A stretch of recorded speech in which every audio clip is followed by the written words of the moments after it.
জামাত ইসলাম তারা কি করে, একটা লোককে দলে টানবে, বিভিন্ন জায়গায় বিভিন্ন ইউনিয়নে বিভিন্ন ওয়ার্ডে লোক নিয়োগ করা আছে।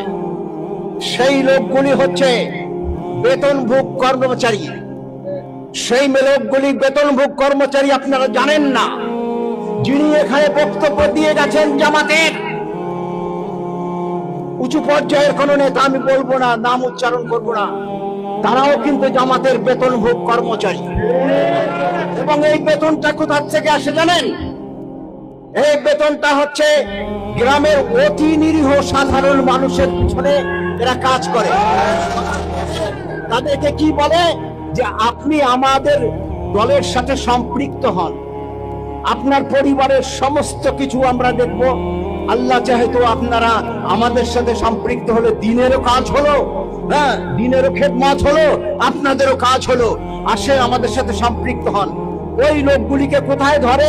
হয় মাদ্রাসায়, নয়তো মসজিদে, নয়তো মক্তবে, নয়তো হাট বাজারের বিভিন্ন অঞ্চলে এই কাজটি তারা করে। এই কাজের দরুন তারা বেতন পায়।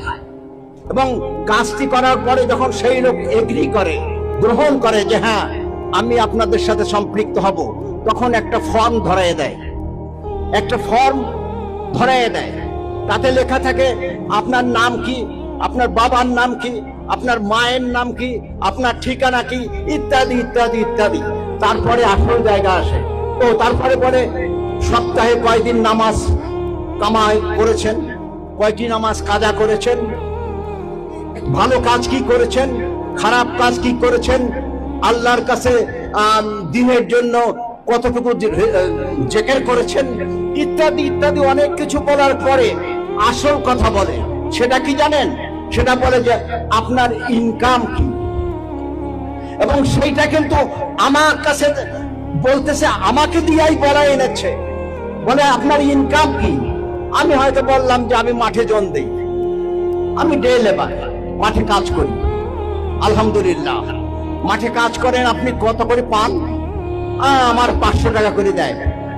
তাহলে 500 টাকা করে দিলে এক মাস এই টাকা দিয়ে সংসার চালাবার পরে সমস্ত খরচ বাদে আপনার হাতে কি কোনো সঞ্চয় থাকে? তখন সেই ব্যক্তি বলে যে হ্যাঁ আমি কষ্ট করে 1000 খানে টাকা বাঁচাই রাখছি।